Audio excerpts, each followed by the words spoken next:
Hello बच्चों, कैसे हो? बढ़िया। आप बढ़िया तो मैं भी बढ़िया। तो देखो बच्चों, आज हमें क्या पढ़ाई करनी है। आज है बेटे हमारे पास क्लास 12th का यूनिट नंबर 7 का वीडियो नंबर 19। तो बेटे ये 7वीं यूनिट का 19वां वीडियो है।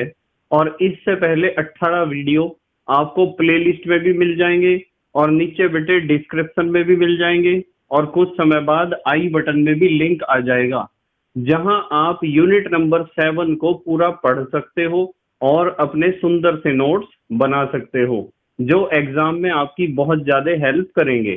ठीक है बेटे। तो आज का हमारा टारगेट है वर्ग 18 के तत्व या उत्कृष्ट गैसों या अक्रिय गैसों की आवर्त सारणी में स्थिति। तो हमें बेटे वर्ग 18 के तत्वों की आवर्त सारणी में स्थिति की विवेचना आज करनी है। ठीक है बेटे। और उसी के साथ पढ़ने हैं इनके गुण। और फिर लास्ट में हम करेंगे बेटे अपने टॉपिक से रिलेटेड एनसीईआरटी के क्वेश्चंस। ठीक है बेटे। तो चलो बच्चों, जल्दी से आज की पढ़ाई शुरू करते हैं।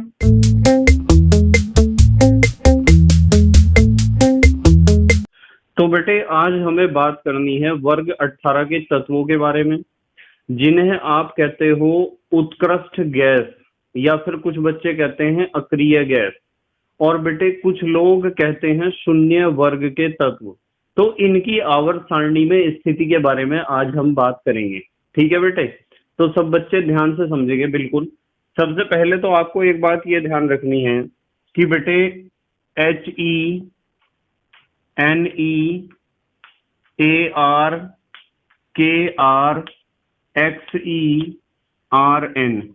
ये तत्व हैं helium, neon, argon, krypton, xenon और रेडॉन। ये तत्व हैं। तो मैं लिख सकता हूं कि इन तत्वों को आवर्त सारणी के इन तत्वों को आवर्त सारणी के वर्ग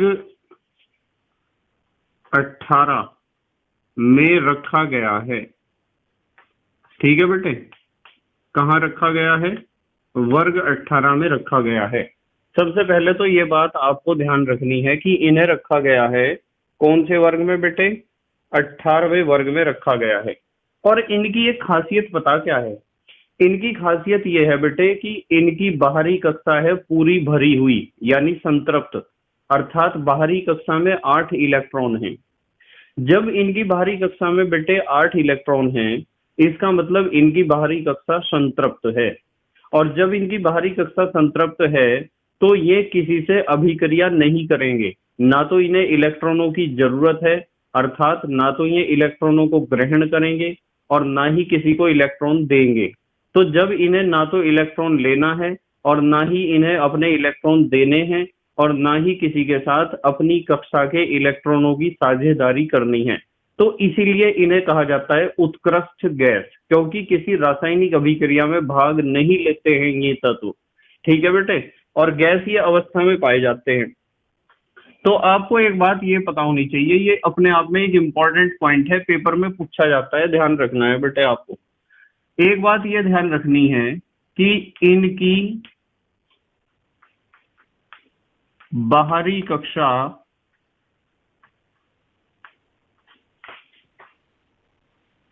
पूरी भरी होती है। इनकी बाहरी कक्षा पूरी भरी होती है, अर्थात हम कह सकते हैं संतृप्त होती है।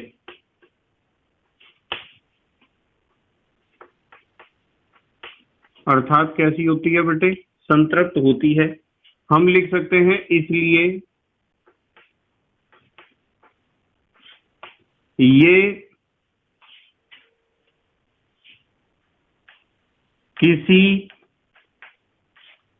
रासायनिक क्रिया में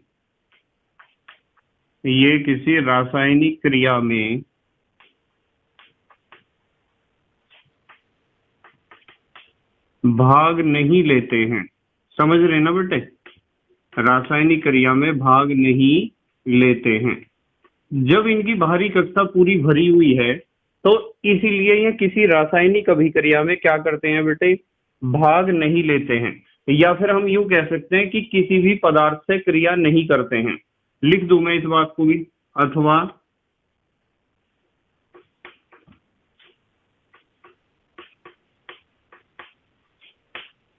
किसी भी पदार्थ से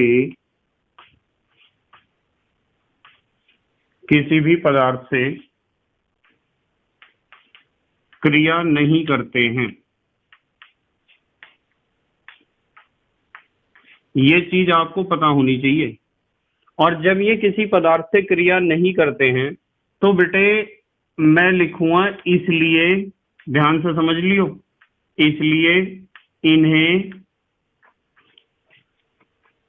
उत्कृष्ट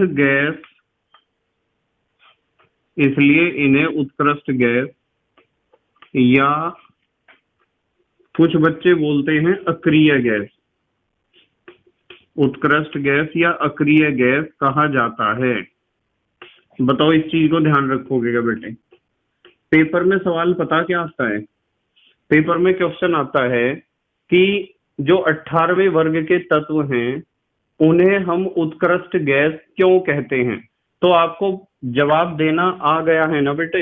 आपको पता होना चाहिए कि इनकी बाहरी कक्षा पूरी भरी होती है, अर्थात संतृप्त होती है, इसलिए ये किसी रासायनिक अभिक्रिया में या रासायनिक क्रिया में भाग नहीं लेते हैं, अर्थात अथवा हम लिख सकते हैं किसी भी पदार्थ से क्रिया नहीं करते हैं, इसलिए इन्हें उत्कृष्ट गैस या अक्रिय गैस कहा जाता है।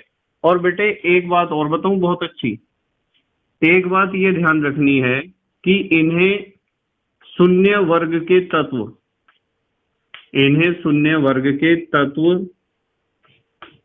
भी कहा जाता है। ये चीज आपको बेटे ध्यान रखनी है कि इन्हें और क्या कह सकते हो आप, शून्य वर्ग के तत्व भी कह सकते हो। ठीक है बेटे, ये चीजें बिल्कुल ध्यान रखनी है हर एक बच्चे को। अब चलो अच्छा अगली बात कर रहे, हम बात कर रहे बेटे चलो इनके गुणों के बारे में। ये हेडिंग लिख दी मैंने, गुण। क्या हेडिंग लिखी बेटे? गुण हेडिंग लिखी। और गुण में सबसे पहले हम चलो बात करते हैं नंबर 1 पे, इलेक्ट्रॉनिक विन्यास की बात कर रहे हैं। इलेक्ट्रॉनिक विन्यास, ध्यान से समझेंगे सब बच्चे। ये लिख दिया मैंने इलेक्ट्रॉनिक विन्यास, या इंग्लिश में आप कह सकते हो इलेक्ट्रॉनिक कॉन्फ़िगरेशन। तो मैं आपको एक बहुत अच्छी बात बताऊं, देखो इलेक्ट्रॉनिक विन्यास इनका होता है NS2 NP6 तरह का, यानी कि बाहरी कक्षा। मैंने आपको सिखाया था ना, N का मतलब होता है बाहरी कक्षा, जिसे आप कहते हो आउटर मोस्ट ऑर्बिट, और N-1 का मतलब होता है सेकंड लास्ट कक्षा, और N-2 का मतलब होता है थर्ड लास्ट कक्षा। आप सेकंड लास्ट कक्षा को पेनल्टीमेट ऑर्बिट भी कह सकते हो, और N-2 यानी कि थर्ड लास्ट कक्षा को आप कह सकते हो एंटी पेनल्टीमेट ऑर्बिट।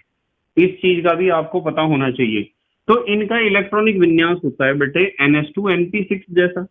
पर यदि मैं हीलियम की बात करूं तो हीलियम का इलेक्ट्रॉनिक विन्यास NS2 जैसा होता है, क्योंकि हीलियम के पास केवल एक ही कक्षा है, और जिस परमाणु के पास केवल एक कक्षा होती है जैसे हाइड्रोजन और हीलियम, उसकी कक्षा में अधिकतम, उसी कक्षा को आप कहोगे पहली कक्षा, उसी कक्षा को आप कहोगे बाहरी कक्षा, क्योंकि एक ही तो कक्षा है उसके पास केवल।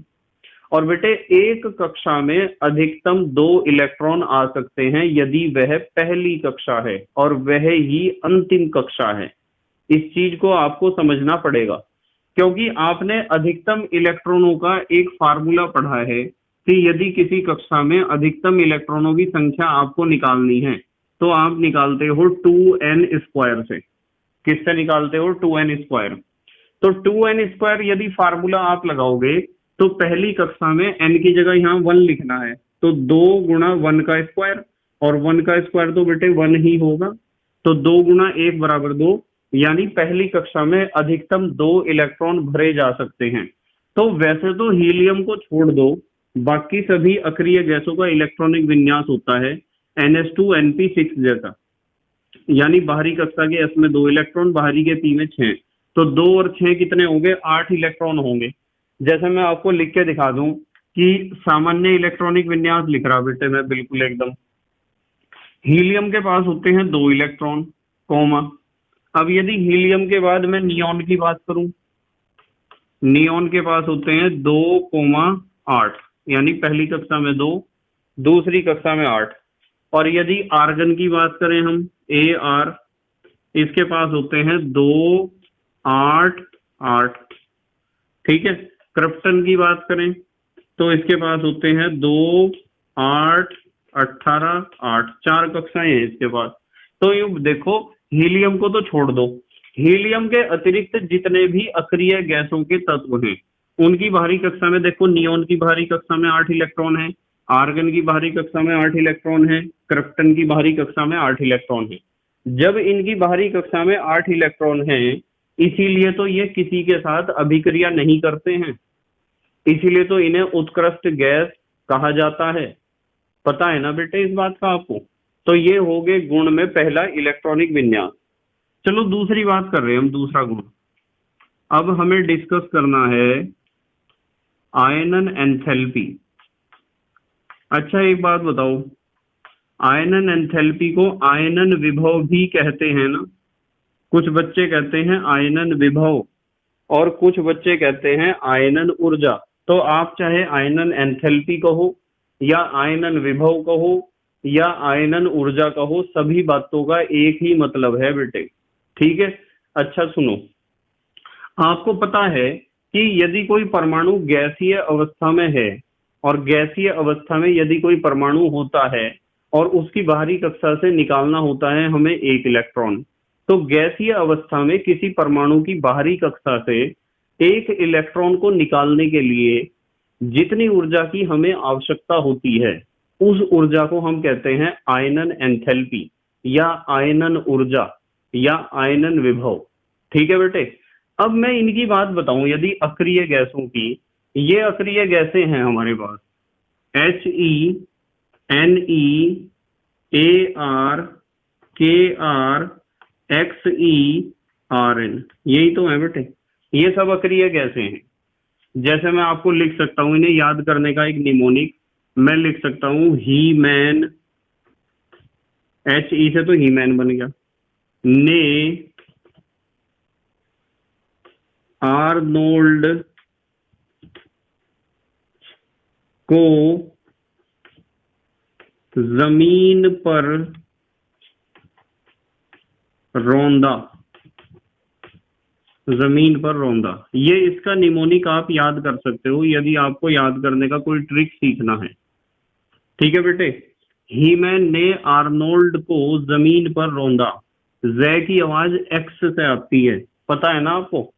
तो बेटे यदि मैं इनकी सबकी अक्रिय गैसों के तत्वों की, इनकी helium, neon, argon, krypton, xenon, radon की बात करूं तो आपको पता है कि इनका इलेक्ट्रॉनिक विन्यास स्थायी इलेक्ट्रॉनिक विन्यास है, अर्थात इनकी बाहरी कक्षा संतृप्त है। तो जब बेटे इनका इलेक्ट्रॉनिक विन्यास स्थायी है, ये खुश हैं बिल्कुल, इन्हें किसी प्रकार की कोई समस्या नहीं है, ये स्थायी हैं, तो इनकी बाहरी कक्षा से तो बेटे 1 इलेक्ट्रॉन निकालना बहुत ज्यादा मुश्किल हो जाएगा। इनकी बाहरी कक्षा से 1 इलेक्ट्रॉन निकालना बहुत मुश्किल हो जाएगा बेटे।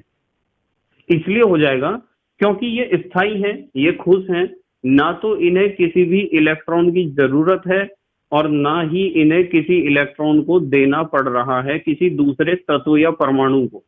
तो इसलिए ये ना तो किसी इलेक्ट्रॉन को खोना चाहते हैं और ना ही किसी इलेक्ट्रॉन को, अतिरिक्त इलेक्ट्रॉन को प्राप्त करना चाहते हैं, इसीलिए हम इन्हें कहते हैं उत्कृष्ट गैस। तो जब ये संतृप्त हैं इनकी बाहरी कक्षा और ये किसी इलेक्ट्रॉन को ना तो खोना चाहते हैं ना प्राप्त करना चाहते हैं, तो इससे क्या स्पष्ट होता है बेटे?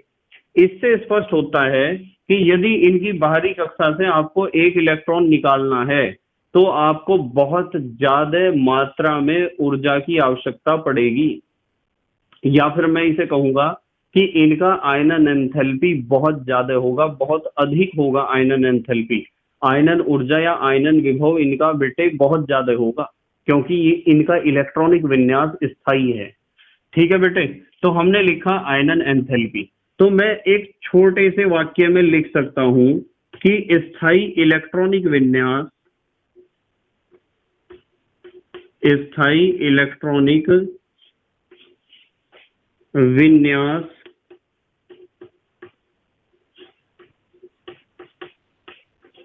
होने के कारण, स्थायी इलेक्ट्रॉनिक विन्यास होने के कारण इनकी आयनन एंथैल्पी, इनकी आयनन एंथैल्पी का मान बहुत अधिक होता है। बताओ याद रखोगे क्या? इनकी आयनन एंथैल्पी बहुत अधिक इसलिए है क्योंकि इनका बेटे स्थायी इलेक्ट्रॉनिक विन्यास है, बाहरी कक्षा संतृप्त है। पर हाँ, एक बात जरूर है, एक बात ये ध्यान रखनी है कि यदि आप इस वर्ग में, जो ये 18वां वर्ग है, इस वर्ग में बेटे यदि आप ऊपर से नीचे जाते हो ना, ऊपर से नीचे जाने पर क्या होगा? आयनन एंथैल्पी, आयनन एंथैल्पी का मान क्रमिक रूप से घटता है, क्रमिक रूप से घटता है। ये तो बेटे घटेगा ही। क्यों घटेगा आपको पता है? क्योंकि कक्षाओं की संख्या बढ़ती है, और जब कक्षाओं की संख्या बढ़ेगी ऊपर से नीचे आने पर, तो वो जो बाहरी कक्षा का इलेक्ट्रॉन होगा उसके ऊपर नाभिक का आकर्षण बल घटेगा, और यदि नाभिक का आकर्षण बल उसके ऊपर घटेगा तो उस इलेक्ट्रॉन का निकलना हो जाएगा बहुत आसान। इसलिए हम कह रहे हैं कि यदि आप अक्रिय गैसों के वर्ग में ऊपर से नीचे की तरफ जाओगे तो क्या होगा बेटे? ऊपर से नीचे जाने पर आयनन एंथैल्पी या आयनन विभव का मान घटेगा। ठीक है बेटे, ये चीज हमें ध्यान रखनी है। अच्छा चलो तीसरे गुण पे आ रहे हैं हम। तीसरा गुण है परमाणु त्रिज्या। परमाणु त्रिज्या कह दो या परमाणु आकार कह दो या परमाणु आयतन कह दो, सबका एक ही मतलब है। लिखा मैंने परमाणु त्रिज्या और यहाँ लगा दिया स्टार का निशान। पेपर में पूछा जाता है क्वेश्चन। देखो एक मैं बहुत अजीब बात बताऊंगा आपको, समझियो। ये जो अक्रिय गैसें हैं ना बेटे या उत्कृष्ट गैसें, इनकी परमाणु त्रिज्या बेटे किसी आवर्त में, इनकी परमाणु त्रिज्या किसी आवर्त में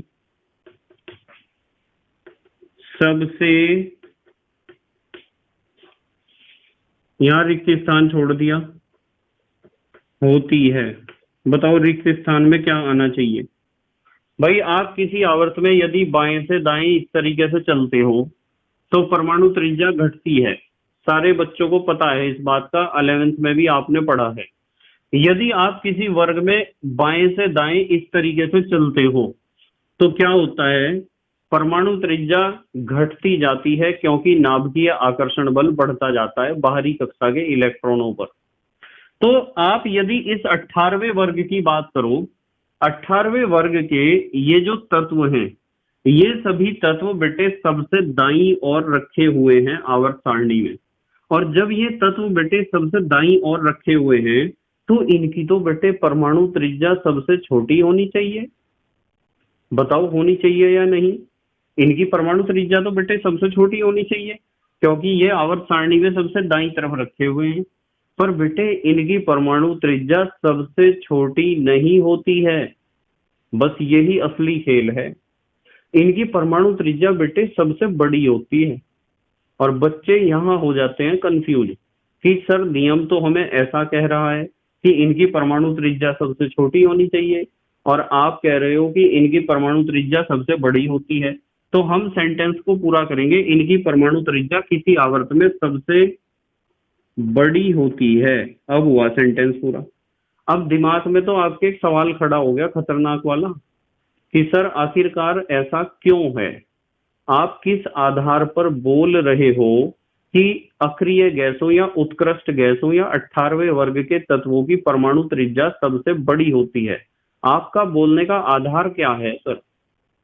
क्या आप अपनी बात को स्पष्ट करेंगे? मैं कहूंगा बेटे बिल्कुल करूंगा स्पष्ट, 100% स्पष्ट करूंगा मैं अपनी बात। इसका रीजन पता क्या है बेटे? इसका रीजन ये है कि आप अक्रिय गैसों को छोड़ के यदि किसी दूसरे वर्ग के तत्वों की बात करते हो, जैसे मैं कहूं वर्ग संख्या 1 2 3 4, यदि आप बात करते हो उन वर्गों की जहां धातुएं उपस्थित हैं, जैसे पहले दूसरे तीसरे वर्ग में और 13वें वर्ग तक ज्यादातर धातुएं हैं, तो धातुएं आपस में कौन से बंध द्वारा जुड़ती हैं बताओ? आप कहोगे कि सर धातुएं आपस में, अर्थात धातु के परमाणु आपस में जुड़ते हैं धात्विक बंध द्वारा। तो दो परमाणु जब आपस में धात्विक बंध द्वारा जुड़ते हैं ना, मान लो एक परमाणु है और दूसरा परमाणु है, और दोनों जुड़ के कौन से बंध द्वारा? धात्विक बंध द्वारा। तो दोनों परमाणुओं के नाभिकों के बीच की दूरी का जो आधा हिस्सा होता है उसे कहते हैं परमाणु त्रिज्या, और धातुओं के केस में इसे कहते हैं धात्विक त्रिज्या। क्या कहते हैं? धात्विक त्रिज्या। अब आ जाओ आप बात वर्ग संख्या 13 के बाद आ जाओ, 14 15 16 17, ये सब अधातुओं के वर्ग हैं। और दो अधातु के परमाणु, जैसे मैं कहूं Cl2 Br2, जब Cl2 और Br2 को आपस में जोड़ोगे, मान लो एक Cl परमाणु से दूसरा Cl का परमाणु जुड़ा, तो इन दोनों नाभिकों के बीच की दूरी का जो आधा भाग होगा उसे कहते हैं परमाणु त्रिज्या। और बेटे अधातु जो आपस में जुड़ते हैं उनके बीच बनता है सह संयोजक बंध। अधातु आपस में किस बंध द्वारा जुड़े होते हैं? सह संयोजक बंध द्वारा जुड़े होते हैं। तो धातुओं की तो होती है धात्विक त्रिज्या, और बेटे अधातुओं की होती है सह संयोजक त्रिज्या। ध्यान से सुन लो, दिमाग में घुसा लो इस बात को। भाई वर्ग कैसे हैं? या तो वर्गों में धातु हैं तत्व, और या फिर वर्गों में अधातु हैं तत्व, और या फिर कुछ वर्गों में उपधातु हैं। यदि धातु के परमाणु आपस में जुड़ेंगे तो वहां हम नापते हैं धात्विक त्रिज्या। क्या नापते हैं बेटे? धात्विक त्रिज्या। और यदि अधातुओं के या उपधातुओं के परमाणु आपस में जुड़ते हैं तो वहां हम नापते हैं सह संयोजक त्रिज्या। पर बेटे जब आती है बात उत्कृष्ट गैसों की, तो उत्कृष्ट गैसों में हम नापते हैं वंडरवाल त्रिज्या। क्या नापते हैं? वंडरवाल त्रिज्या। और बेटे धात्विक त्रिज्या से बड़ी सह संयोजक त्रिज्या होती है, और सह संयोजक त्रिज्या से बड़ी होती है वंडरवाल त्रिज्या। या फिर आप धात्विक और सह संयोजक की तो तुलना करो ही ना, इसे तो छोड़ दो।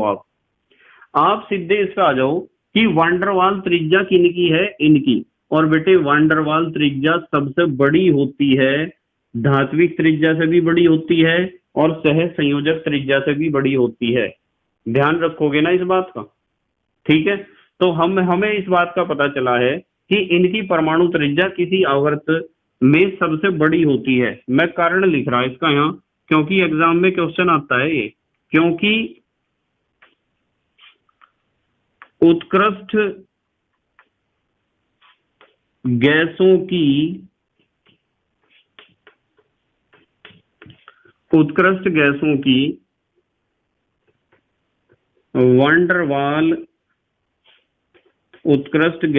वंडरवाल त्रिज्या मापी जाती है, जो पहले ही सबसे बड़ी है।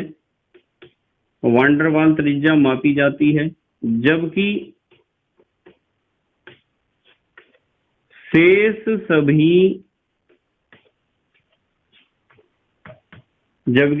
सभी तत्वों की, शेष सभी तत्व का मतलब यहाँ धातु भी हो सकता है अधातु भी हो सकता है, शेष सभी तत्वों की धात्विक त्रिज्या, शेष सभी तत्वों की धात्विक त्रिज्या या सह संयोजक त्रिज्या, सह संयोजक त्रिज्या मापी जाती है। और बेटे जब आप क्लास 11th में थे तो आपको ये सारी त्रिज्याएं पढ़ाई गई थी।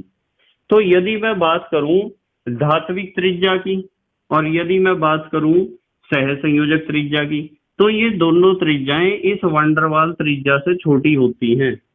किससे छोटी होती हैं बेटे? वांडरवाल त्रिज्या से।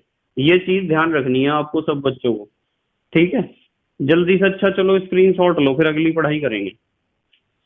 ले लिया बेटे स्क्रीनशॉट? ठीक है बेटे। पर बेटे एक बात है, यदि आप वर्ग में ऊपर से नीचे जाओगे ना, तो इनकी परमाणु त्रिज्या भी बढ़ेगी, क्योंकि कक्षाओं की संख्या क्या होती है, बढ़ती है। तो हम लिख सकते हैं, हम क्या लिख सकते हैं, वर्ग में ऊपर से नीचे जाने पर,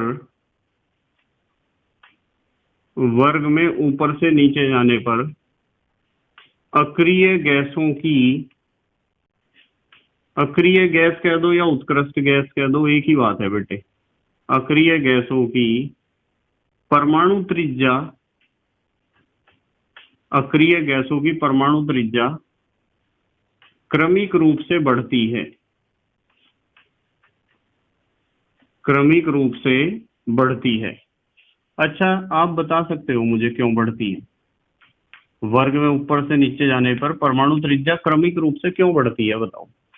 आप कहोगे क्योंकि कक्षाओं की संख्या बढ़ती है, क्योंकि कक्षाओं की संख्या बढ़ती है, ऐसा ही तो कहोगे बेटे। क्योंकि आप वर्ग में ऊपर से नीचे जाओगे तो कक्षाओं की संख्या तो बेटे बढ़ती चली जाएगी, ये बात तो पक्की है, ठीक है बेटे। तो ये बात थी परमाणु त्रिज्या की।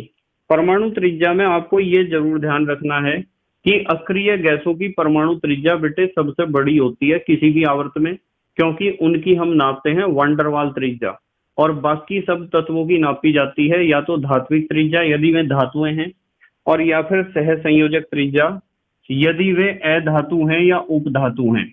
चलो नंबर 4, चौथे गुण की बात कर रहे। चौथा गुण है बेटे इलेक्ट्रॉन लब्धि एंथैल्पी। इलेक्ट्रॉन लब्धि एंथैल्पी, इलेक्ट्रॉन लब्धि एंथैल्पी को कुछ बच्चे कहते हैं इलेक्ट्रॉन बंधुता। क्या कहते हैं बेटे? इलेक्ट्रॉन बंधुता।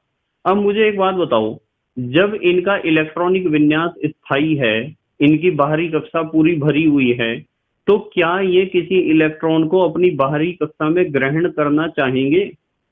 आप कहोगे कि सर बिल्कुल भी नहीं चाहेंगे, क्योंकि इनकी बाहरी कक्षा तो पहले ही भरी हुई है। तो जब ये किसी इलेक्ट्रॉन को ग्रहण करना नहीं चाहेंगे, तो इलेक्ट्रॉन आसानी से इनकी बाहरी कक्षा में प्रवेश नहीं कर सकता है और ऊर्जा का उत्सर्जन नहीं कर सकता है। इसलिए हमें पता चलेगा कि यदि किसी इलेक्ट्रॉन को, सामान्य रूप से क्या होता है, अच्छा यूं बताओ, सामान्य रूप से क्या होता है बेटे? सामान्य रूप से यह होता है कि कोई परमाणु है और उसकी बाहरी कक्षा में कोई एक्स्ट्रा इलेक्ट्रॉन आया है, अतिरिक्त इलेक्ट्रॉन प्रवेश करता है।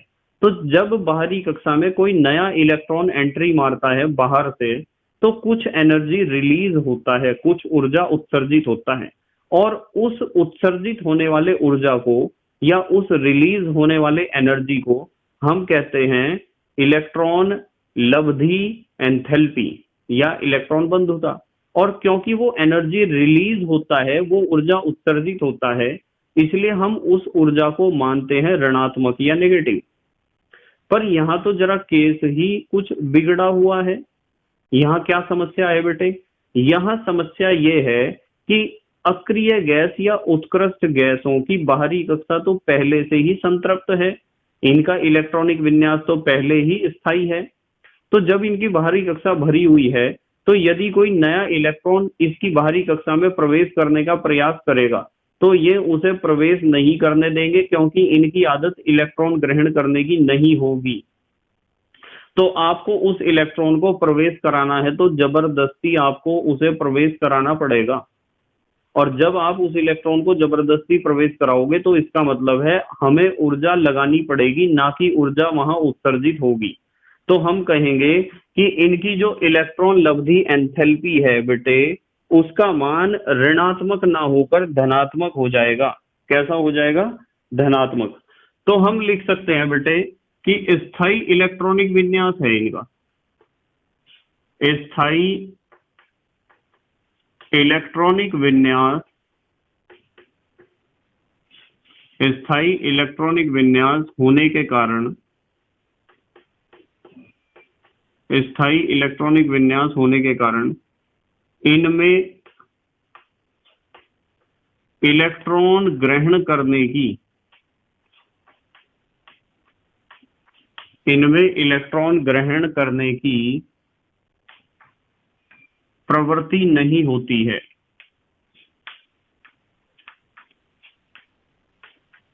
इलेक्ट्रॉन ग्रहण करने की प्रवृत्ति नहीं होती है, इसलिए इनकी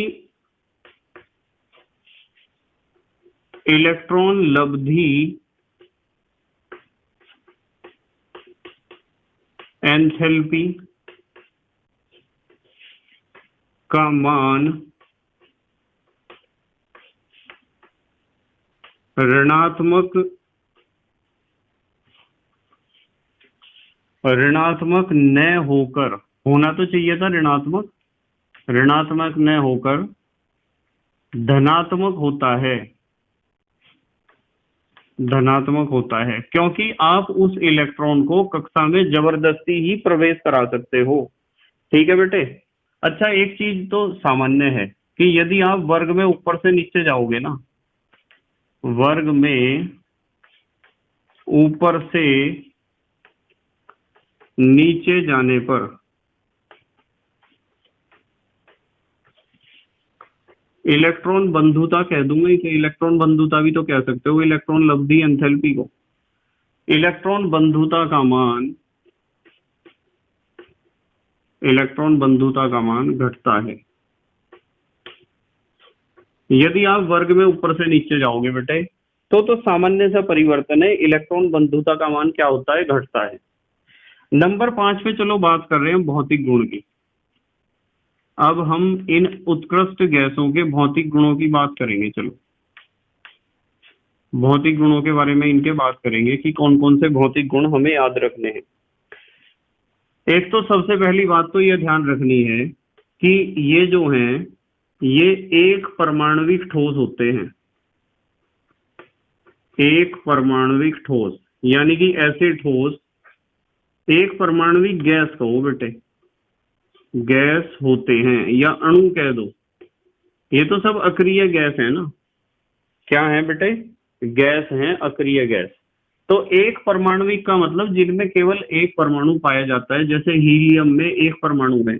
और यदि मैं हाइड्रोजन गैस की बात करूं तो हाइड्रोजन गैस में कितने परमाणु हैं? आप कहोगे कि सर हाइड्रोजन गैस में तो 2 परमाणु हैं, ठीक है, पर इन सब में एक परमाणु होता है। जैसे हीलियम अकेला है, नियोन भी अकेला है, आर्गन भी अकेला है, इस तरीके से ये सब एक परमाणविक होते हैं बेटे। अच्छा, एक चीज ये ध्यान रखनी है, देखो मैं बता रहा हूं यहाँ कि ये होते हैं रंगहीन। जितने भी उत्कृष्ट गैसें हैं क्या हैं, रंगहीन हैं, और बेटे गंधहीन हैं, वे स्वादहीन हैं। रंगहीन, गंधहीन व स्वादहीन गैस होते हैं या होती हैं, कुछ भी लिख सकते हो आप, ठीक है। एक ये चीज ध्यान रखना है। और बेटे एक चीज ये ध्यान रखना है कि ये जो अक्रिय गैस या उत्कृष्ट गैस होते हैं ना बेटे, ये जल में कम घुलनशील होते हैं, जल में कम घुलनशील हैं, लिख दूं, चलो ठीक है, जल में कम घुलनशील हैं। और एक बहुत इंपॉर्टेंट बात है, इस पे मैंने स्टार लगा दिया, पेपर में पूछा जाता है, सब बच्चे ध्यान से देखेंगे, ठीक है। इनके बेटे, इनके गलनांक व क्वथनांक, गलनांक व क्वथनांक ध्यान से समझ लियो, क्वेश्चन आता है पेपर में। इनके गलनांक व क्वथनांक बहुत कम होते हैं, गलनांक व क्वथनांक बहुत क्या होते हैं, कम होते हैं, क्योंकि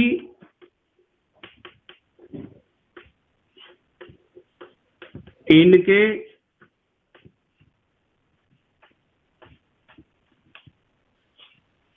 परमाणुओं के बीच, इनके जो परमाणु है ना बेटे, उन परमाणुओं के बीच एक कमजोर या दुर्बल कह दो, दुर्बल, इनके परमाणुओं के बीच बेटे दुर्बल परिक्षेपण बल लगते हैं। दुर्बल परिक्षेपण बल,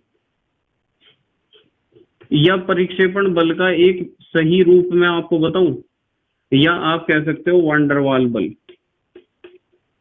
वांडरवाल बल कार्य करते हैं।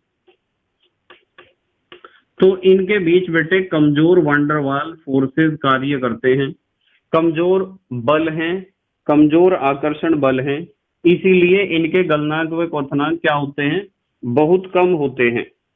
ठीक है बेटे, एक ये चीज ध्यान रखनी है।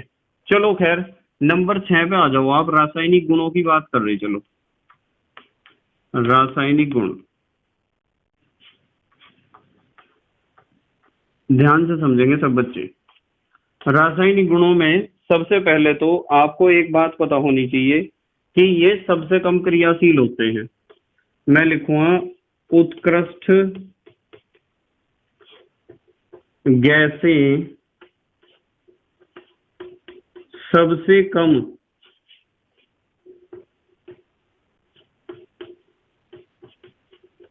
क्रियाशील हैं या होती हैं, सबसे कम क्रियाशील हैं। क्योंकि क्यों है सबसे कम क्रियाशील, ये भी तो क्वेश्चन आ जाता है पेपर में।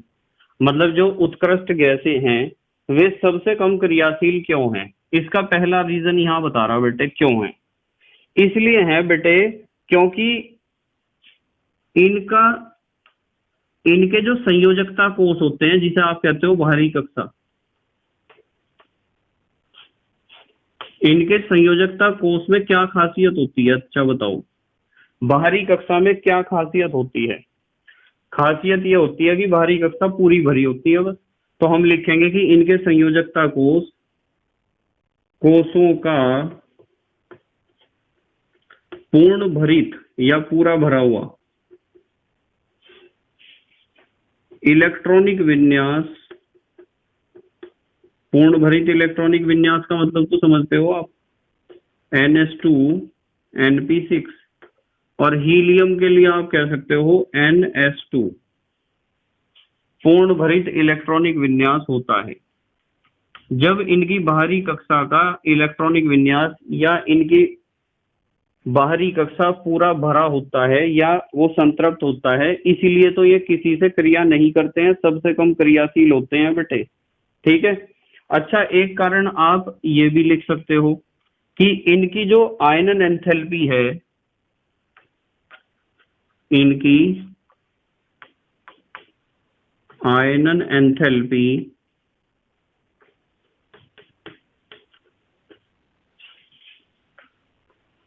बहुत अधिक होती है। मतलब बाहरी कक्षा से एक इलेक्ट्रॉन को निकालना बहुत मुश्किल है, ना तो ये अपने इलेक्ट्रॉन को निकालने दे रहे, तो क्रिया कहां से कर लेंगे, करने के नहीं क्रिया। ठीक है, और तीसरी बात, इनकी इलेक्ट्रॉन लब्धि एंथैल्पी, इनकी इलेक्ट्रॉन लब्धि एंथैल्पी का मान कैसा होता है बताओ, धनात्मक होता है। तो दो प्रॉब्लम है बेटे। पहली प्रॉब्लम तो यह है कि जब इनकी आयनन एंथैल्पी बहुत अधिक है तो इनमें से इलेक्ट्रॉन निकलना भी बहुत मुश्किल है, ना तो इनमें से इलेक्ट्रॉन निकल सकता, और इलेक्ट्रॉन लब्धि एंथैल्पी का मान धनात्मक है तो इनमें इलेक्ट्रॉन को प्रवेश कराना भी मुश्किल है। तो उत्कृष्ट गैसें तो ऐसी हैं, ना तो इलेक्ट्रॉन देने को तैयार हैं और ना ही इलेक्ट्रॉन लेने को तैयार हैं। क्यों नहीं तैयार हैं? क्योंकि संयोजकता कोषों का पूर्ण भरित इलेक्ट्रॉनिक विन्यास होता है, इनकी बाहरी कक्षा पूरी भरी हुई है, इसलिए ना तो इन्हें इलेक्ट्रॉन चाहिए और ना किसी को देना है इलेक्ट्रॉन। तभी तो हमने क्या लिखा है कि सबसे कम क्रियाशील होती हैं या हैं। जल्दी से स्क्रीनशॉट लो बेटे, फिर अगली बात करेंगे रासायनिक गुणों में। ले लिया बेटे स्क्रीनशॉट? ठीक है बेटे, रासायनिक गुणों में हमें एक बात सीखनी है। हमें इस बात का तो पता चल गया है कि जो अक्रिय गैसें हैं उनकी बाहरी कक्षा पूरी भरी हुई है, पहली बात। उनकी इलेक्ट्रॉन लब्धि एंथैल्पी का मान बहुत ज्यादा धनात्मक है। और एक बात हमें पता चली है कि उनका जो आयनन ऊर्जा है या आयनन एंथैल्पी है उसका मान भी बहुत ज्यादा है, इसलिए वे बहुत कम क्रियाशील हैं। अक्रिय गैसें यूं कह सकते हैं कि ना के बराबर क्रियाशील हैं। पर फिर भी एक वैज्ञानिक थे जिनका नाम था एन बार्टलेट। उन्होंने एक बात देखी कि इन सभी अक्रिय गैसों में से जो जीनॉन है, एक्स ई जिसका संकेत होता है, उसका लगभग गुण ऑक्सीजन जैसा है, यानी कि उसका आयनन एंथैल्पी या आयनन ऊर्जा या आयनन विभव है ऑक्सीजन के लगभग बराबर। तो इस बात को उन्होंने समझा और महसूस किया, इसलिए उन्होंने कोशिश करी कि जीनोन के यौगिक बनाने की। किसे बनाने की कोशिश करी बेटे? जीनोन के यौगिक। और वे अपने प्रैक्टिकल में कामयाब हुए। हालांकि ये काम बहुत मुश्किल था, पर उन्होंने कुछ यौगिक बनाए, उनके बारे में थोड़ा सा हमें स्टडी करना है। तो हमारा हेडिंग है जीनोन और फ्लोरीन के यौगिक, ऐसे यौगिक जिनमें जीनोन और फ्लोरीन हिस्सा लेता है। तो ऐसे यौगिकों में आपको एक तो ध्यान रखना है बेटे, XeF2 और एक याद रखना है XeF4 और बेटे एक याद रखना है XeF6। इन तीन यौगिकों के सूत्र आपको याद रखने हैं, XeF2, XeF4 और XeF6। अब इन्हें बनाने के तरीके क्या हैं, कभी कभी पूछ लिया जाता है पेपर में। जैसे मान लो आपके पास जीनोन गैस है और आपने इसका रिएक्शन कराया फ्लोरीन के साथ। किसके साथ रिएक्शन कराया? फ्लोरीन के।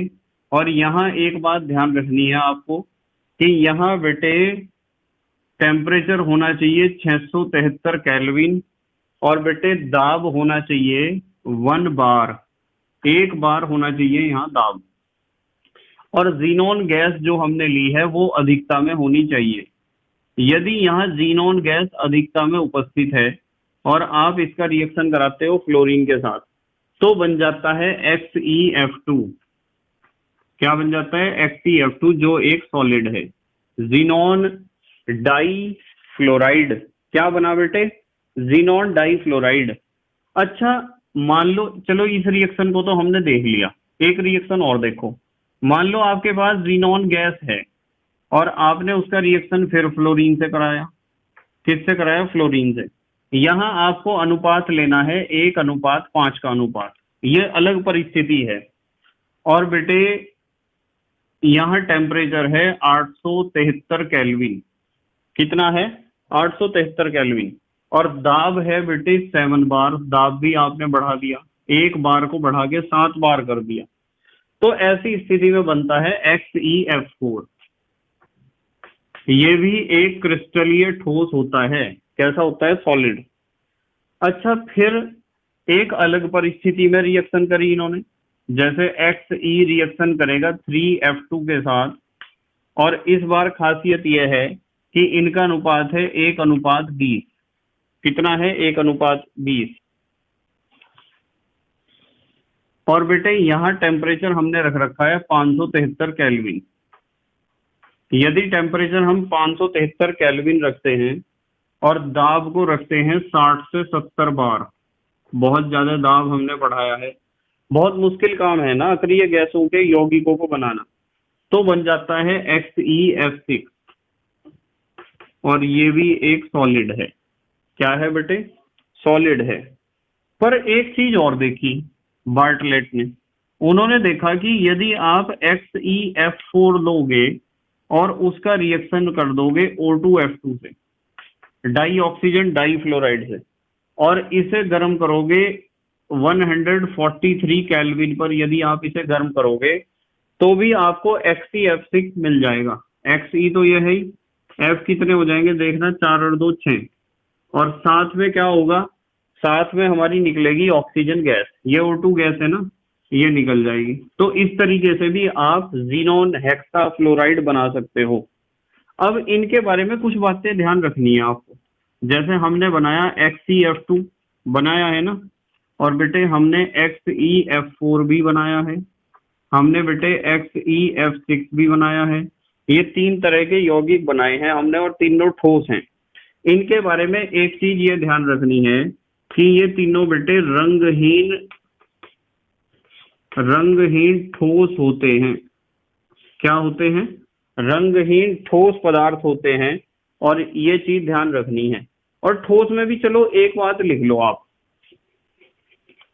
ठोस में भी एक बात ध्यान रखो कि ये क्रिस्टलीय ठोस है बेटे, क्रिस्टलीय ठोस। तो ये तीनों यौगिक रंगहीन क्रिस्टलीय ठोस हैं, याद रखोगे ना। और एक चीज ध्यान रखनी है कि 298 केल्विन पर ये हो जाते हैं बेटे ऊर्ध्वपातित हो जाते हैं, ऊर्ध्वपातित हो जाते हैं। 298 केल्विन पर ये तीनों यौगिक क्या हो जाएंगे? ऊर्ध्वपातित हो जाते हैं। और फ्लोरीनीकरण, फ्लोरीन तो है इनके पास, फ्लोरीन तो तीनों के पास है बेटे। फ्लोरीनीकरण कर्मक का काम करते हैं।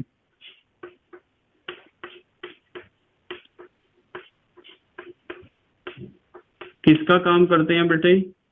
फ्लोरीनीकरण कर्मक उसे कहते हैं जो किसी दूसरे पदार्थ में फ्लोरीन को जोड़ सकते हो। इसके पास भी फ्लोरीन है, इसके पास भी, इसके पास भी, किसी को भी फ्लोरीन दे सकते हैं। और बेटे एक चीज और ध्यान रखनी है आपको कि लेश मात्र जल यदि आप लोगे, थोड़ा सा जल लोगे, मान लो आपने थोड़े से जल में इन्हें घोल दिया, तो लेश मात्र जल का मतलब बहुत कम मात्रा में यदि जल को लिया जाए, लेश मात्र जल से जल अपघटित हो जाते हैं, जल अपघटित हो जाते हैं। ये चीज भी आपको बेटे बिल्कुल ध्यान रखनी है कि यदि आप बहुत कम मात्रा में जल लोगे तो इनका जल अपघटन हो सकता है कम जल से भी। जैसे मान लो हमारे पास ज़ीनॉन डाइफ्लोराइड के 2 अणु हैं और हमने रिएक्शन करा दिया किसके साथ? जल के साथ इसका रिएक्शन कराया। तो जल के साथ रिएक्शन कराने से क्या होगा कि देखो कितने F हैं, 2 दूनी 4 F और H भी कितने हैं? 2 दूनी 4। तो क्या होगा? 4 तो HF बन के निकलेंगे, हाइड्रोजन फ्लोराइड। देखो 2 दूनी 4 F और 2 दूनी 4 हाइड्रोजन, और साथ में बेटे क्या निकलेगा? यहाँ क्या बचा? 2O यानी ऑक्सीजन गैस निकलेगी। अब बताओ क्या बचा?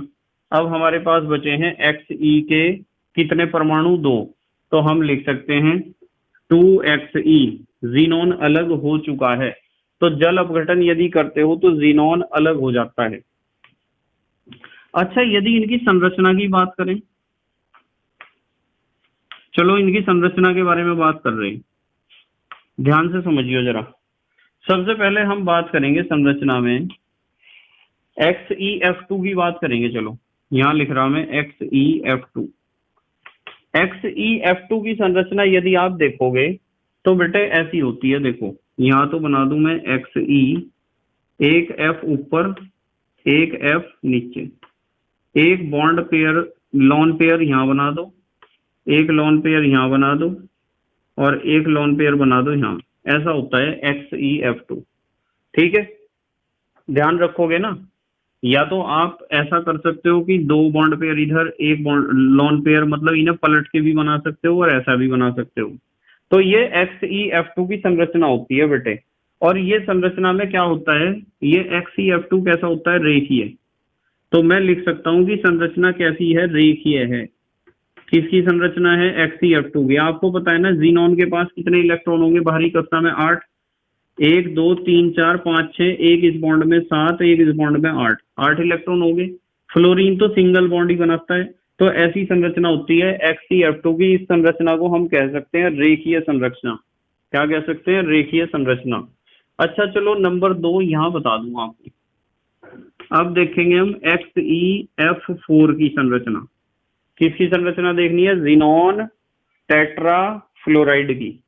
इसकी संरचना ऐसी होती है बेटे कि ज़ीनॉन तो यहाँ होता है बीच में और कितने फ्लोराइड हैं? 4, 1 2 3 4। ये 4 फ्लोराइड इस तरीके से समतल में जुड़े हुए हैं। और जीनॉन के पास कितने इलेक्ट्रॉन होते हैं? 8। 1 2 3 4 इलेक्ट्रॉन्स ने तो बॉन्ड बना लिया, 4 बचे। तो एक तो लोन पेयर यहाँ रखा होगा, ये ऊपर की तरफ निकल रहा हमारी तरफ है ये लोन पेयर, और एक होगा यहाँ, ये लोन पेयर है बोर्ड के परली तरफ। तो 2 लोन पेयर हैं और 4 क्या है बेटे? बॉन्ड पेयर हैं।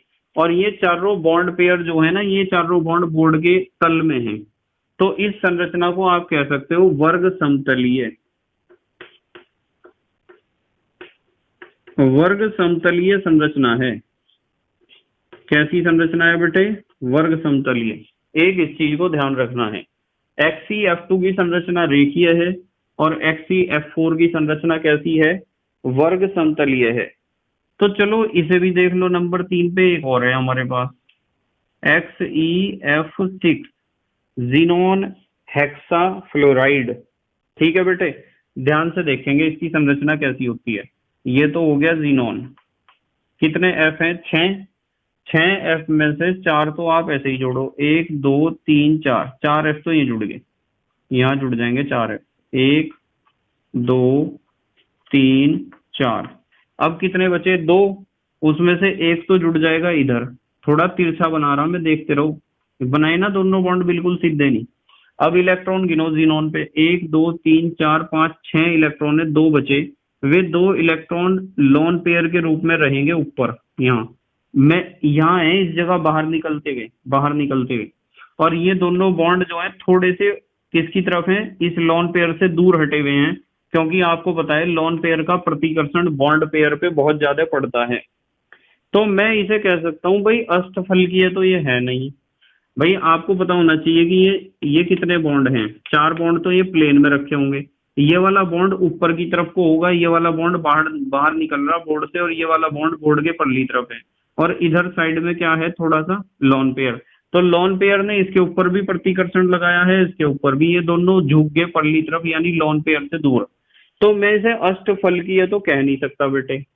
अष्टफलकीय की संरचना थोड़ी सी बिगड़ गई। यदि ये बिल्कुल सीधे होते तो अष्टफलकीय होता है, बहुत बढ़िया, सम अष्टफलक होता। तो हम इसे कह सकते हैं विकृत। विकृत माने बिगड़ा हुआ, विकृत अष्टफलकीय ये होता है बेटे, विकृत अष्टफलकीय इसकी संरचना होती है। ध्यान रखेंगे। देखो XeF2 की संरचना ऐसी है, रेखीय। XeF4 की संरचना ऐसी है, वर्ग समतलीय। और बेटे XeF6 की संरचना ऐसी है, विकृत अष्टफलकीय। ये चीजें आपको ध्यान रखनी है। अच्छा जल्दी से स्क्रीनशॉट लो, फिर अगली बात करेंगे।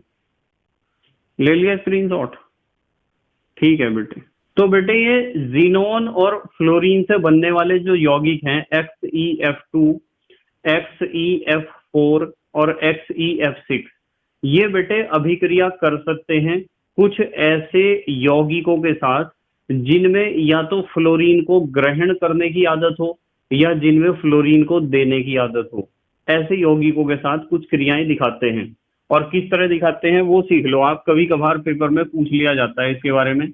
जैसे मान लो हमारे पास XeF2 है, जीनोन डाइफ्लोराइड है, और इसका रिएक्शन हमने कर दिया PF5 के साथ, फास्फोरस पेंटाफ्लोराइड के साथ।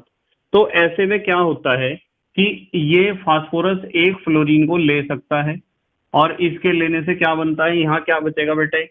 यहाँ बचेगा XeF, और वो F नेगेटिव इधर गया तो इसके ऊपर आ गया पॉजिटिव चार्ज, और यहाँ क्या बनेगा? PF6, वो F नेगेटिव इधर आया अपने साथ नेगेटिव चार्ज लेके। तो इस तरह का यौगिक बनता है। इसी तरीके से बेटे XeF4 भी अभिक्रिया कर सकता है, किसके साथ? SbF5 के साथ, एंटीमनी पेंटाफ्लोराइड। क्या नाम है? जीनोन टेट्राफ्लोराइड रिएक्शन कर रहा है एंटीमनी पेंटाफ्लोराइड। क्या होगा? एक F नेगेटिव यहां से यहां मूव कर जाएगा, बस। क्या बनेगा यहाँ बेटे? XeF पॉजिटिव और SbF6 नेगेटिव। इसी तरह का रिएक्शन होगा जैसे ऊपर हुआ था। ठीक है बेटे, ये कितने एफ थे? 4, यहाँ कितने बचे? 3 बचे, 3 बचे ना। अच्छा, इस रिएक्शन को देखो आप, XeF6, इसका रिएक्शन मान लो हमें करना है किसी मेटल के क्लोराइड के साथ। मेटल मानी धातु। यहाँ मेटल का मतलब पता क्या हो सकता है? मेटल का मतलब हो सकता है NaKRbCS। फर्स्ट ग्रुप के मैंने मेटल्स यहाँ लिख दिए, ये है M का मतलब। तो क्या बनता है कि इसमें से, मेटल में से F नेगेटिव निकलेगा और यहाँ चला जाएगा। तो क्या बनेगा बेटे? मेटल के ऊपर तो आ जाएगा धनावेश, और यहाँ XeF7 हो जाएगा और इसके ऊपर आ जाएगा ऋणावेश। इस तरह के यौगिक बन सकते हैं। तो इन 3 रिएक्शंस को बेटे ध्यान रखना है, रखोगे ना ध्यान? अब देखो, चलो अच्छा, अगली बात कर रहे हैं हम। अब हम बात करेंगे जीनोन की, कि मान लो जीनोन है और ऑक्सीजन है। जीनोन और ऑक्सीजन के यौगिकों के बारे में थोड़ी सी बात करते हैं। चलो, अभी तो जीनोन का फ्लोरीन के साथ जो यौगिक बने उसकी बात करी ना हमने। जीनोन फ्लोरीन के साथ 3 तरह के यौगिक बनाता है, ये 3 पढ़े हमने, XeF2, XeF4, XeF6। तो यहाँ क्या क्या बन सकता है?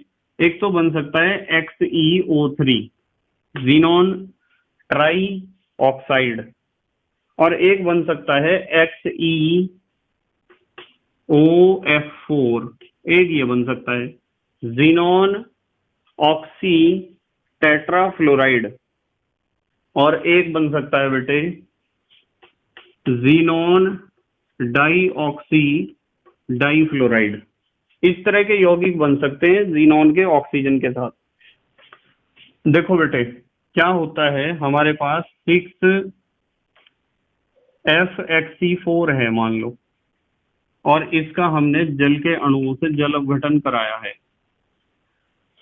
यहां लिख सकते हो आप जल अपघटन। तो जल अपघटन कराने से क्या होता है? 4 तो मिलते हैं आपको जीनोन, प्लस 4 जीनोन के साथ आपको 2 मिलते हैं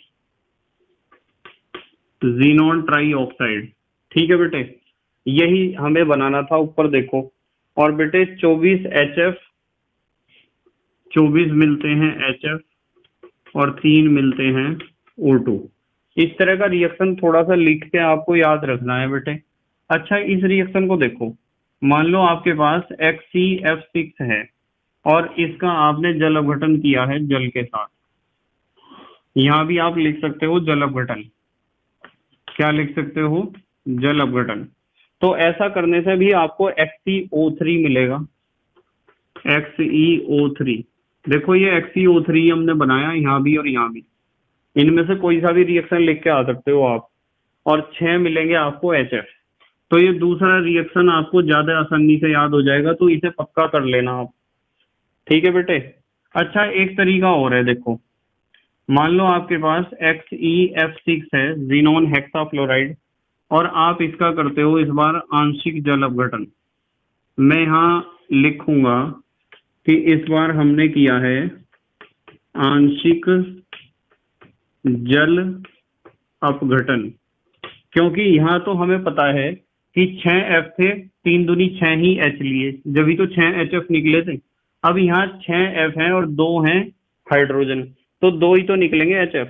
जब 2 HF यहाँ निकलेंगे, देखो 2 H और 2 F, यदि यहाँ 2 HF निकलेंगे तो मेन प्रोडक्ट क्या बनेगा? देखो, मेन प्रोडक्ट में जीनोन कितना है? 1 है, ये लिख दिया 1 जीनोन। और बेटे ऑक्सीजन कितना है? 1 है, ये लिख दिया 1 ऑक्सीजन। और बेटे यहाँ यूं देखो कि फ्लोरीन कितने बचे? 6 में से 2 लग गए, 4 बचे, तो ये यौगिक बनेगा। देखो, देखियो यही है क्या? तो जीनोन ऑक्सी टेट्राफ्लोराइड बनाने का ये तरीका है। इसी तरीके से यदि मैं आपको कह दूं कि हमारे पास XeF6 है, जीनोन हेक्साफ्लोराइड है, और इसका भी हम आंशिक जल अपघटन कर रहे हैं। इस बार कितने अणु लिए हमने जल के? 2 अणु लिए। वैसे तो यहाँ 3 चाहिए थे अणु 6 के लिए, 2 दूनी तो 4 हुए ना। तो इसे भी आप कहोगे कि ये आंशिक जल अपघटन है। क्या है? आंशिक जल अपघटन। तो 2 दूनी 4 H और 4 F, ये निकल जाएंगे 4 हाइड्रोजन फ्लोराइड। मेन प्रोडक्ट देखो क्या बनेगा, XE कितना है 1, ये लिख दिया 1 XE। ऑक्सीजन कितना है, ऑक्सीजन कितना है 2 ऑक्सीजन, ये लिख दिया O2। और फ्लोरीन कितना है, 6 में से 4 लगे तो 2 बचे, तो ये है F2। तो देखिए जरा यही वाला प्रोडक्ट नहीं बना के। तो ये कम से कम ये 3 रिएक्शन आपको याद रखने हैं, ये 3। यदि पहला रिएक्शन आपको लगता है मुश्किल तो इन रिएक्शंस को बेटे जरूर याद रखना है। अच्छा एक चीज बताता हूं मैं आपको, ध्यान से समझना। ये जो XeO3 होता है ना बेटे, जीनॉन ट्राई ऑक्साइड, ये बेटे रंगहीन है और बेटे विस्फोटक है। रंगहीन विस्फोटक ठोस है, याद रखनी है बात, रंगहीन विस्फोटक ठोस है।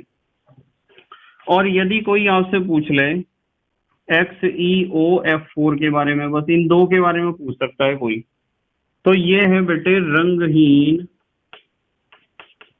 रंगहीन वाष्पशील द्रव, रंगहीन वाष्पशील द्रव। ठीक है, चलो इनकी संरचनाओं के बारे में बात कर रहे हैं। जैसे मैं कह दूं जीनॉन है और जीनॉन के साथ डबल बॉन्ड करके यहाँ ऑक्सीजन जुड़ा हुआ है, इधर चारों क्या होंगे फ्लोरीन, एक फ्लोरीन इधर है, एक फ्लोरीन इधर है, एक इधर है, एक इधर है, ऐसी संरचना होती है। और 1 2 3 4 5 6 2 रहेंगे तो 2 लॉन पेयर के फॉर्म में यहाँ होंगे उपस्थित, यानी बैक साइड में। तो ये संरचना होती है बेटे वर्ग पिरामिड। किसकी संरचना बताई मैंने, XeOF4 ही की तो संरचना है XeOF4। और ऐसी संरचना को हम कहते हैं वर्ग पिरामिड। क्या कहते हैं, वर्ग पिरामिड। ये वाला ऑक्सीजन बोर्ड से बाहर निकला हुआ है, ये लॉन पेयर बोर्ड के पल्ली तरफ है। इसी तरीके से आप XeO3 की संरचना भी देख सकते हो। XeO3 1 2 3 ऐसी संरचना होती है। 6 और 2 लॉन पेयर में हो जाएंगे 2 इलेक्ट्रॉन, ऐसी संरचना होती है XeO3 की। यहां लिख लो XeO3 की संरचना है और कैसी है, पिरामिड जैसी। ये तो पिरामिड ही है, त्रिकोणीय पिरामिड आपको नजर आ रहा होगा, इस तरह की संरचना होती है। ठीक है बेटे, अच्छा जल्दी से स्क्रीनशॉट लो, फिर कुछ और क्वेश्चन देख रहे हैं हम। ले लिया बेटे स्क्रीनशॉट, ठीक है। देखो बेटे अब पढ़ेंगे हम उपयोग। उपयोग में सबसे पहले पढ़ते हैं हीलियम के उपयोग। हीलियम का पहला उपयोग है गुब्बारों में भरा जाता है बेटे इसे, क्योंकि हीलियम एक तो हल्की गैस है और अज्वलनशील है, इसमें आग भी नहीं लगती है, इसलिए गुब्बारों में भरते हैं हम। और ऐसे गुब्बारों में भर के जब गुब्बारों को ऊपर उठाया जाता है तो ऊपर का जो वायुमंडल है यानी मौसम है उसकी जानकारी हम प्राप्त करते हैं, किसके द्वारा, हीलियम गैस के गुब्बारों के द्वारा। एक तो उपयोग ये है। और गैस शीतित नाभिकीय रिएक्टर में भी इसका प्रयोग किया जाता है। नाभिकीय रिएक्टर तो पता है आपको, परमाणु भट्टी को कहते हैं। नंबर 3, निम्न तापी कारक के रूप में, ताप यदि घटा ना हो किसी विशेष स्थान का तो भी हीलियम का प्रयोग करते हैं। अति चालक चुंबक को बनाने में भी करते हैं और ऑक्सीजन सिलेंडर में भी प्रयोग किया जाता है हीलियम का, क्योंकि बेटे हीलियम गैस खून में या रक्त में या रुधिर में बहुत कम घुलनशील होती है। क्या होती है, बहुत कम घुलनशील। आपको यदि इस पॉइंट के बारे में कि ऑक्सीजन सिलेंडर में हीलियम गैस का प्रयोग क्यों करते हैं ज्यादा समझना है तो आप देख सकते हो हेनरी का नियम। यदि आप YouTube पे या गूगल पे सर्च करोगे हेनरी का नियम बाय KMD सहारनपुर, तो आपको ये चीज बहुत अच्छे से समझ में आ जाएगी कि हम ऑक्सीजन सिलेंडर में हीलियम का प्रयोग क्यों करते हैं। ठीक है बेटे, अब नियॉन के उपयोग की बात करते हैं। नियॉन के उपयोग में आपको नंबर 1 ध्यान रखना है, विसर्जन ट्यूब व प्रदीप्त बल्बों में विज्ञापन के लिए। जो आप रोड पे या मार्केट में बड़े बड़े विज्ञापन एडवर्टाइजमेंट देखते हो तो वहां जो विसर्जन ट्यूब यानी फ्लोरेसेंट ट्यूब लगी होती हैं और चमकदार बल्ब लगे होते हैं, उनमें बेटे नियॉन गैस का ही प्रयोग किया जाता है। नंबर 2, नियॉन बल्बों का प्रयोग ग्रीन हाउस में ग्रीन हाउस पढ़ा है आपने, ग्रीन हाउस या वनस्पति पेड़ पौधों को उगाने में ग्रीन हाउस इफेक्ट पढ़ा होगा आपने, वहां भी आप हरे रंग की लाइट नियोन का प्रयोग कर सकते हो। आर्गन के उपयोग देखो, धातु कर्म में अक्रिय वातावरण उत्पन्न करने में, नंबर 2 आर्क वेल्डिंग में, नंबर 3 वायु सुग्राही पदार्थों के प्रबंधन में, यानी जो पदार्थ हवा से क्रिया कर लेते हो उन पदार्थों को आर्गन के वायुमंडल में रखा जाता है। जीनोन व क्रिप्टन के उपयोग विशेष अवसरों के लिए बनाए गए बल्बों में, तो डेकोरेशन के लिए जो बल्ब बनाए जाते हैं कलरफुल वे जीनोन और क्रिप्टन के बनाए जाते हैं। अब आ जाओ आप एनसीईआरटी के क्वेश्चन पे। उदाहरण नंबर 20 दे रखा है, वर्ग 18 के तत्वों को उत्कृष्ट गैसों के नाम से क्यों जाना जाता है? बताओ समझाया था या नहीं? समझाया था, इसलिए मैंने यहाँ होमवर्क लिख दिया। उदाहरण 21, उत्कृष्ट गैसों के क्वथनांक बहुत कम क्यों होते हैं? पता है ना, क्योंकि उनके बीच पाए जाते हैं कमजोर वांडरवाल बॉन्ड, दुर्बल वांडरवाल बल या परिक्षेपण बल। होमवर्क में आपको कर लेना है, भौतिक गुण में आपको मिल जाएगा। उदाहरण नंबर 22, क्या XeF6 का जल अपघटन एक रेडॉक्स अभिक्रिया है? बेटे यदि XeF6 का जल अपघटन देखोगे तो ना तो Xe की और ना ही F की ऑक्सीकरण संख्याओं में कोई परिवर्तन हो रहा है, इसलिए XeF4 का जल अपघटन कोई रेडॉक्स अभिक्रिया नहीं होती है। रेडॉक्स अभिक्रिया तो उसे कहते हैं कि जिस अभिक्रिया में किसी का ऑक्सीकरण हो रहा हो, किसी का हो रहा हो अपचयन, पर यहाँ तो किसी की भी ऑक्सीकरण संख्या में परिवर्तन नहीं हो रहा है, तो उत्तर में हमने लिखा है नहीं, क्योंकि किसी भी तत्व की ऑक्सीकरण संख्या में कोई परिवर्तन नहीं होता है। पाठ्य निहित का 32वां देखो, हीलियम को गोताखोरी के उपकरणों में, गोताखोरी के लिखो बेटा यहाँ के, हीलियम को गोताखोरी के उपकरणों में उपयोग क्यों किया जाता है? मैंने अभी आपको समझा दिया, क्योंकि यह रक्त में बहुत कम घुलनशील होती है। हेनरी का नियम आप सर्च कर लोगे बाय KMD सहारनपुर करके, तो आपको अच्छा समझ में आ जाएगा। पाठ्य नीति का 33वां, XeF6 plus H2O is equal to XeO2F2 plus HF समीकरण को संतुलित कीजिए। ठीक है बेटे, इसे संतुलित करने के लिए आपको क्या करना पड़ेगा? ये रिएक्शन मैंने आपको कराई थी, यहाँ 6F में से 4F आपको निकालने हैं, तो यहाँ 2 लिखना पड़ेगा, जब भी तो 4 होंगे आपके पास H और 4 इसमें से F निकलेंगे, तो यहाँ हमने 2 लिख दिया और यहाँ हमने 4 लिख दिया, होगी संतुलित। ये तो मैंने कराई थी आपको भी थोड़ी देर पहले। अच्छा जल्दी से स्क्रीनशॉट लो, फिर अगले क्वेश्चन देख रहे हैं हम। ले लिया बेटे स्क्रीनशॉट? ठीक है, देखो बेटे पाठ्य निहित का 34वां क्वेश्चन है, रेडॉन के रसायन का अध्ययन करना क्यों कठिन है? उत्तर देखो ध्यान से, क्योंकि यह 3.82 दिन अर्धायु काल वाला एक रेडियो एक्टिव पदार्थ है। बेटे इसका अर्धायु काल है 3.82 दिन, ठीक है, और रेडियो एक्टिव पदार्थ है, तो इसका किस तरीके से अध्ययन कर लेंगे हम? इसका अध्ययन करना तो बहुत मुश्किल है, जब ये अपनी अवस्था में बने ही नहीं रह सकता है। अभ्यास का 30वां, एन बर्टलेट जीनोन तथा PTF6 के बीच अभिक्रिया कराने को कैसे प्रेरित हुए? उत्तर मैंने सिखा दिया था इसके बारे में, फिर भी मैंने लिख दिया बेटे। देखो उन्होंने निम्न सफलता प्राप्त की। उन्होंने क्या करा था कि ऑक्सीजन की क्रिया प्लेटिनम हेक्साफ्लोराइड से कराई थी, तो ऑक्सीजन का ये यौगिक बना था लाल रंग का, ठीक है। फिर उन्होंने देखा कि ऑक्सीजन व जीनोन की प्रथम आयनन एंथैल्पी लगभग समान है, कि जितना आयनन एंथैल्पी ऑक्सीजन का है उतना ही किसका है? जीनोन का है। इसलिए यह अभिक्रिया कराई उन्होंने, यानी ऑक्सीजन की जगह क्या लिया? जीनोन, और PTF6 के साथ क्रिया कराई और टेम्परेचर रखा 278 केल्विन। तो जैसा ऑक्सीजन का यौगिक मिला था ऐसा ही उन्हें जीनोन का यौगिक भी मिल गया। इसलिए प्रेरणा मिली उन्हें कि जो आयनन विभव ऑक्सीजन का था वो ही जीनोन का भी था, लगभग उतना ही। अभ्यास का 33वां देखो, जीनोन के फ्लोराइड हैं जो XeF2, XeF4, XeF6 कैसे बनाए जाते हैं? मैंने लिख दिया होमवर्क, बनवा रखे आपको सारे। अभ्यास का 34वां, किस उदासीन अणु के साथ ClO नेगेटिव सम इलेक्ट्रॉनिक है? क्या इनमें से एक अणु लुईस अक्षारक है? ये क्वेश्चन हमें पहले ही करा देना चाहिए था, इस टॉपिक से रिलेटेड नहीं है, पर फिर भी देख लो। सम इलेक्ट्रॉनिक तो आपको पता है किसे कहते हैं? जिसमें इलेक्ट्रॉनों की संख्या क्या होती है? बराबर।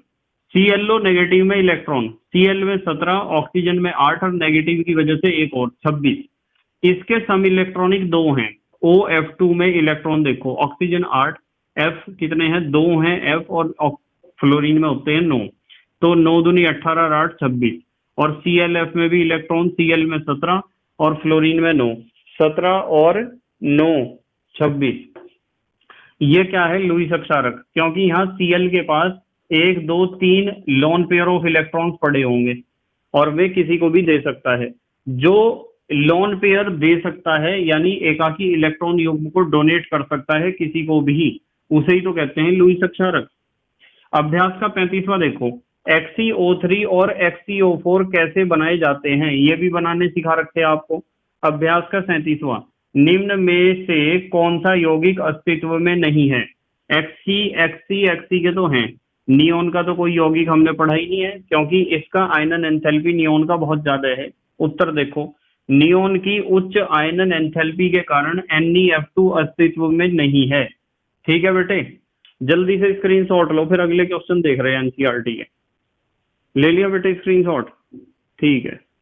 देखो बेटे अभ्यास का 38वां क्वेश्चन है, उस उत्कृष्ट गैस का सूत्र देकर संरचना की व्याख्या कीजिए जो कि निम्न के साथ सम संरचनीय है।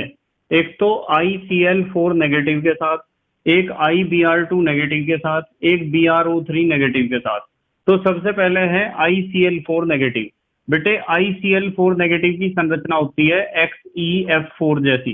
देखो ICl4 और ये भी XeF4, दोनों की संरचना एक जैसी है। दोनों की संरचना कैसी है, वर्ग समतलीय, ये तो सिखाई थी ना मैंने आपको, वर्ग समतलीय संरचना है। संयोजी इलेक्ट्रॉन 36 हैं इसमें भी और इसमें भी। देखो इसमें कितने हैं 7, 7 7 दूनी 14, 7 या 21, 7 चौक 28 और 7 पंजे 35 और एक इस पे नेगेटिव चार्ज है 35 और एक 36, 36 इलेक्ट्रॉन है। और इस पे भी कितने हैं बेटे 36 इलेक्ट्रॉन है। बाहरी कक्षा में तो देखोगे 7 चौक 28 और 7 पंजे 35 और एक इस पे 8 होते हैं ना, तो 36। और बेटे इसमें 2 तो लॉन पेयर हैं देखो, और बॉन्ड पेयर कितने हैं 4। देखो 2 लॉन पेयर और बॉन्ड पेयर कितने हैं 4। तो 2 लॉन पेयर जिन्हें आप कहते हो एकाकी इलेक्ट्रॉन युग्म और बॉन्ड पेयर को कहते हो बंध युग्म। नंबर 2 है IBr2 नेगेटिव, इसकी संरचना होती है XeF2 की तरह। देखो IBr2 और XeF2, ठीक है बेटे। तो इसमें संरचना कैसी हुई, रेखीय, रेखीय संरचना है। संयोजी इलेक्ट्रॉन 22 हैं, गिन लोगे ना, 7 दूनी 14, 7 या 21 और एक नेगेटिव चार्ज 22। इसी तरह इसमें गिन लोगे आप। बाहरी कक्षा के इलेक्ट्रॉन गिनने होते हैं सबके, बाहरी कक्षा के इलेक्ट्रॉन जिन्हें आप कहते हो संयोजी इलेक्ट्रॉन। 3 तो लॉन पेयर हैं देखो, इसमें भी और इसमें भी 3 लॉन पेयर हैं। और बॉन्ड पेयर कितने हैं 2 हैं, इसमें भी और इसमें भी। बंध युग्म 2 हैं। तीसरा है BrO3 नेगेटिव। BrO3 नेगेटिव की संरचना XeO3 जैसी होती है। देखो BrO3 और XeO3 ये तो बनवाई थी मैंने, पिरामिड जैसी आकृति है। संयोजी इलेक्ट्रॉन कितने हैं 26, गिन लोगे आप 26। और बेटे एक लॉन पेयर है, 3 बॉन्ड पेयर हैं, एक लॉन पेयर और 3 क्या है बॉन्ड पेयर। बंध युग्म कितने हैं 3। अभ्यास का 39वां, उत्कृष्ट गैसों के परमाणविक आकार संगत आवर्त में तुलनात्मक रूप से बड़े क्यों होते हैं। मैंने समझाया था कि उत्कृष्ट गैसों की होती है वंडरवाल त्रिज्या और बाकी सबकी होती है धात्विक त्रिज्या या सहसंयोजक त्रिज्या, जो पहले ही छोटी होती है, उसका मान कम है। ये वहां से देख के आप होमवर्क में लिखोगे। अभ्यास का ये कौन सा है 40वां है बेटे, ये अभ्यास का 40वां, यहाँ लिख दो अभ्यास का 40वां। क्या है क्वेश्चन, नियोन तथा आर्गन गैसों के उपयोग सूचीबद्ध कीजिए। ये तो होमवर्क में कर लोगे आप। नियोन और आर्गन के उपयोग, सबके उपयोग मैंने आपको लिखवा रखे। हमारे देश के प्यारे प्यारे बच्चे जल्दी से स्क्रीनशॉट लेंगे। ले लिया बेटे स्क्रीनशॉट, ठीक है। तो बेटे मुझे उम्मीद है कि आज का टॉपिक आपके समझ में आया होगा। तो आपको बेटे प्लेलिस्ट के अनुसार ही पढ़ाई करनी चाहिए और किसी भी टॉपिक को नहीं छोड़ना चाहिए, अपने नोट्स बनाते रहना चाहिए, ठीक है। जब मैं लिखता हूं तो आपको भी साथ साथ लिखना चाहिए। ज्यादातर बच्चे ऐसा ही करते हैं, ज्यादातर बच्चे क्या करते हैं साथ साथ लिखते हैं और जो छूट जाता है उसे स्क्रीनशॉट से बाद में उतार लेते हैं, ठीक है बेटे। So thank you very much for watching this video. Okay, bye.